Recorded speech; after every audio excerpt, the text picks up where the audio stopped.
तर जालना जिल्ह्यातील भोकरदन तालुक्यामध्ये लोखंडी रॉड गरम करून चटके दिलेल्या पीडित युवकाची उपमुख्यमंत्री एकनाथ शिंदे यांच्याशी बातचीत। उपमुख्यमंत्र्यांनी दिलाय धीर आणि कारवाईचं आश्वासन।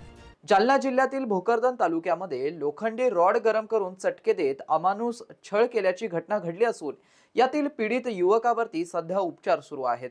तर त्याच्या कुटुंबावरती हल्ला होण्याची शक्यता वर्तवून कुटुंबाला पोलीस संरक्षण देण्याची मागणी पीडित कैलाश बोराडे आणि त्याच्या नातेवाईकांनी केली आहे। जालना जिल्ह्यातील भोकरदन तालुक्यातील आणवा येथे 26 फेब्रुवारी रोजी महाशिवरात्रीच्या रात्री महादेव मंदिरावरती एका तरुणाला गावातील काही गावगुंड्याने जुन्या वादातून अमानुष मारहाण करत लोखंडी रॉड गरम करून चटके देऊन जीवे मारण्याचा प्रयत्न केला। या प्रकरणी पारद पोलीस ठाण्यात विविध कलमांतर्गत गुन्हा दाखल करण्यात आला होता। घडलेल्या अमानुष मारहाण प्रकरणातील मुख्य आरोपी सोनू उर्फ भगवत सुदाम दौड यास पारद पोलीस ठाणे आणि LBCच्या पथकानं मोठ्या शिताफीने पारद पोलीस ठाणे हद्दीतील कोदा या गावातून त्याच्या मुसक्या आवळल्या। यामध्ये आणवा येथील शेतकरी कैलास गोविंदा बोराडे हा दर्शनासाठी गेला होता। त्यावेळी आरोपी सोनू दौड याने कैलाससोबत जुना वाद उकरून काढला। त्यातून त्यांच्यात चांगलीच बाचाबाची झाली। त्याचं रूपांतर मारहाणीत झालं। त्यानंतर सोनूचा भाऊ शिवसेना उभाटा गटाचा माजी जिल्हा परिषद सदस्य तथा शिवसेना तालुका प्रमुख नवनाथ सुदाम दौड याच्या सांगण्यावरून सोनूने कैलासला विवस्त्र करून लोखंडी रॉड जळत्या चुलीमध्ये तापवून त्या तप्त रॉडने कैलास यास विवस्त्र करून कैलासच्या शरीरावरती, मानेवरती, दोन्ही पायांच्या पोटऱ्यांवर, मांड्यांवर सर्वात संतापजनक प्रकार म्हणजे त्याच्या गुप्तांगावर आणि पृष्ठभागावर निर्दयीपणे चटके दिले। त्यामुळे कैलास गंभीररित्या जखमी झाला। ही सगळी घटना घडत असताना तिथे उपस्थित असलेल्या जमावाने त्यांचं भांडण सोडवण्यासाठी काहीच प्रयत्न केले नाही। उलटपक्षी बघ्याची भूमिका घेऊन घडलेल्या प्रकाराचे व्हिडिओ आणि फोटो काढण्यात धन्यता मानली। खरं तर ही अतिशय संतापजनक बाब आहे। कैलासवरती सध्या वैद्यकीय उपचार सुरू आहेत। दरम्यान आणवा गावातील अमानुष मारहाण प्रकरणातील दुसरा आरोपी नवनाथ दौड याच्याकडून फोनवरून पैशाचं आमिष दाखवल्या जात असल्याची माहिती पीडित युवकांकडून देण्यात आली आहे। तक्रार मागे घे, तुझ्या मुलांचं शिक्षण मोफत करतो, 1.5 ते 2 लाख रुपये देतो असा दबाव टाकत असल्याचा आरोप पीडित कैलाश बोराडे यांनी केलाय। तर माझ्या कुटुंबावरती हल्ला होऊ शकतो, कुटुंबाला पोलीस संरक्षण देण्याची मागणी करत मला न्याय मिळाला पाहिजे असं देखील कैलाश बोराडे यांनी म्हटलंय। फक्त मीच नव्हतो ऐकत त्याला, बाकी सगळे त्याच्या कानाखायचे। मग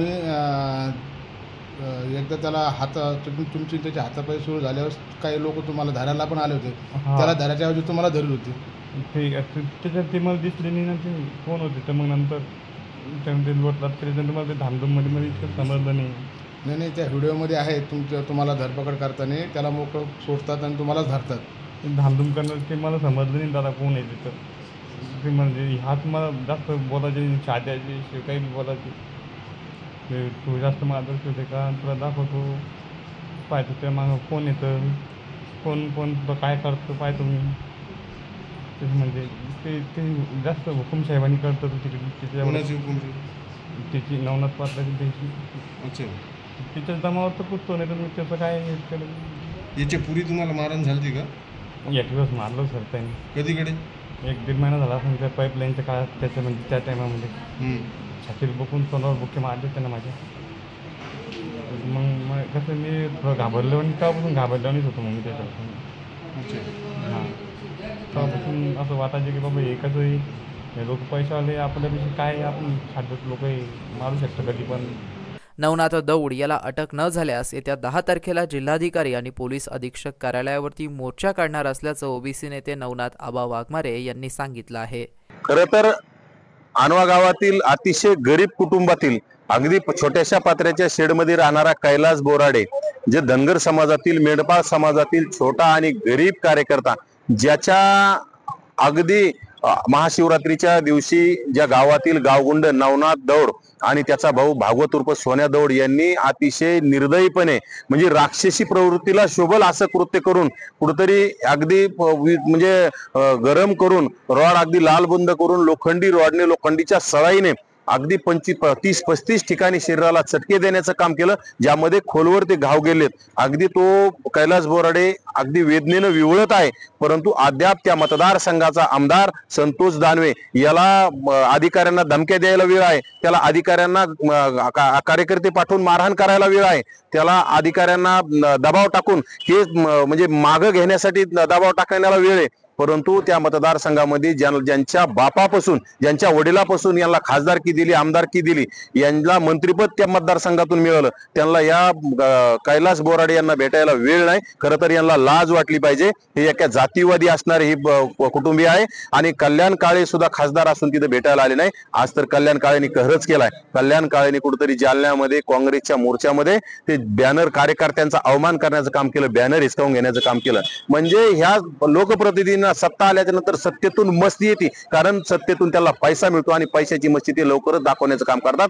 यांना कल्याण काळे सारख्या माणसाला पक्षाचं काही घेणं देणं नाही. पक्ष वाढला काय मोडला काय त्याच्याशी काय घेणं देणं नाही. सत्ता मिळाली कार्यकर्त्यांचा अवमान करायचा आणि लोकसभेतील क्षेत्रातील कुठलेही प्रश्न सभागृहात मांडायचे नाही. आणि लोकसभेमध्ये लोकांवर एवढा अन्याय होत असताना कल्याण काळे कुठं तोंड लपून बसलेत हे आपल्याला पाहायला सुद्धा मिळाले नाहीत. आज जालन्यामध्ये गेलेले असताना सुद्धा त्यांनी त्या बोराडे कुटुंबियाला भेटायला जायला पाहिजे होतं, परंतु अद्याप गेलेले नाहीत. रावसाहेब पाटील दानवे सुद्धा कुठं हरवलेत ते सुद्धा आपल्याला शोधावं लागतील. तुमचे प्रसार माध्यमांनी त्यांना शोधून घेतलं पाहिजे, त्यांना बोलतं केलं पाहिजे आणि कैलास बोराडे यांना न्याय देण्यासाठी त्यांना समोर आणलं पाहिजे. खरं तर कैलास बोराडे यांच्यावर जो अमानुष अत्याचार झालाय याला महाराष्ट्रात नाही देशात सुद्धा असा अत्याचार झालेला नाही. यापूर्वी फक्त छत्रपती संभाजी महाराजांना असे चटके देण्याचं काम झालं होतं, त्यानंतर आता कैलास बोराडे यांना चटके देण्याचं काम झालंय. त्यांना न्याय मिळाला पाहिजे आणि सकल समाजाने त्याच्या पाठीशी उभा राहण्याचं काम केलं पाहिजे. नवनाथ दौडनं कैलास बोराडेंना पैशाचं आम्ही दिला तर मुलं शिक्षण करतो तक्रार मागे असं म्हटलं तरी मी आता कैलास बोराडे यांना भेटलो त्यावेळेस बोलताना त्यांनी तेच सांगितलं की बाबा मला नवनाथ दौडचे अद्याप फोन येतात आणि दबाव टाकून एकतर तू तक्रार मागे घे, तुला पैसे देतो, तुझ्या मुलाचं शिक्षण आमच्या संस्थेमध्ये मोफत करतो, परंतु तू जर तक्रार नाही घेतली, तुला आम्ही पैसे देऊन जरी तू तक्रार मागे नाही घेतली तर तक्रार येणाऱ्या काळात तुला आमच्या गावात राहायचंय, तुला आम्ही जगून देणार नाही, तुझ्या कुटुंबाला आम्ही वावरून देणार नाही, त्यामुळे तुला हे परवडणार नाही. तक्रार मागे घेण्याचं काम कर, अन्यथा येणाऱ्या काळात तुला परवडणार नाही, अशी धमकी वजा नवनाथ दौड यांनी केलं. त्यामुळे नवनाथ दौड सारख्या गावगुंडाचा माजी जिल्हा परिषद सदस्य सावकार असणारा नवनाथ दौड यांच्या तात्काळ मुसक्या आवळण्याचं काम गृह विभागाने केलं पाहिजे. नाहीतर ह्या बोराडे कुटुंबियावर पुन्हा हल्ला झाल्याशिवाय राहणार नाही, बोराडे कुटुंबियांना पुन्हा मारहाण झाल्याशिवाय राहणार नाही आणि याला सर्वस्वी जबाबदार गृह विभाग आणि नवनाथ दौड राहील. गृह विभागाने तात्काळ नवनाथ दौडच्या मुसक्या आवळल्या पाहिजे आणि ज्या सोनिया दौड यांनी चटके देताना जेवढे लोक सोबत होते, जेवढ्या लोकांनी पकडलं त्या व्हिडिओमध्ये पाहून सर्वांवर कठोर असं गुन्हे दाखल झाले पाहिजे अशी आमची मागणी आहे. आणि येणाऱ्या काळात जर ह्या गोष्टी नाही घडल्या, जर नवनाथ दौडला अटक नाही झाली आणि ज्या व्हिडिओमध्ये ज्या लोकांनी पकडून चटके देण्याचं काम केलं याला जर अटक नाही झाली तर आम्ही येणाऱ्या काळात 10 तारखेला आम्ही अल्टिमेटम दिलेलं आहे. 10 तारखेला असा प्रचंड असा मोर्चा जिल्हाधिकारी कार्यालय आणि SP कार्यालयावर तुम्हाला झालेला पाहायला मिळेल, हे आम्ही तुमच्या माध्यमातून सांगतोय. जालना येथे कैलास बोराडे या युवकाला अमानुषपणे चटके देऊन मारहाण करण्यात आली. त्यानंतर उपमुख्यमंत्री एकनाथ शिंदे यांनी हा मारहाणीचा व्हिडिओ बघितल्यानंतर तात्काळ सदर तरुणाला फोनवरती धीर देत त्याच्या उपचाराचा संपूर्ण खर्च स्वतः करणार असल्याचं त्याला आश्वासन दिलं.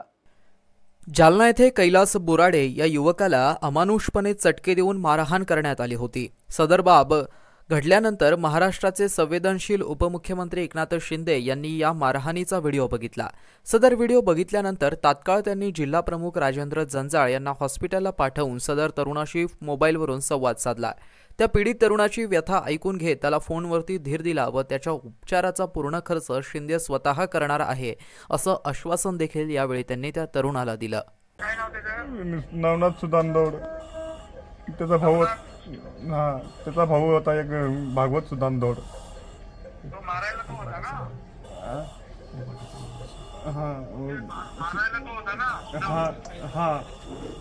भागवत सुदान दौड त्यांनी पाठिंबा दिला.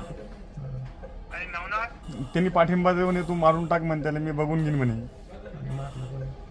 त्याच्या भावाने. नाही त्यांनी दाबलं मला, ते सगळे त्याचे घाबरतात आता त्याला, तिथे सगळी त्याची दादागिरी जास्त आहे, हुकुमशाही जास्त.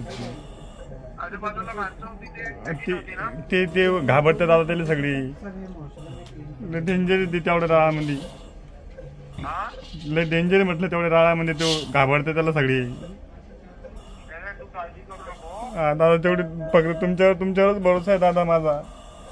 अरे मी आता SP शी पण बोललो. हो दादा, हो मला मदतच हवी दादा.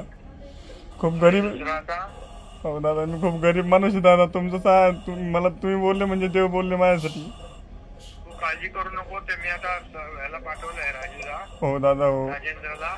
हो. आणि तिथं तुला सगळे ट्रीटमेंट सगळी चांगली होईल. बरं दादा, काही बरं. काळजी करू नको. हो दादा, हो दादा, हो.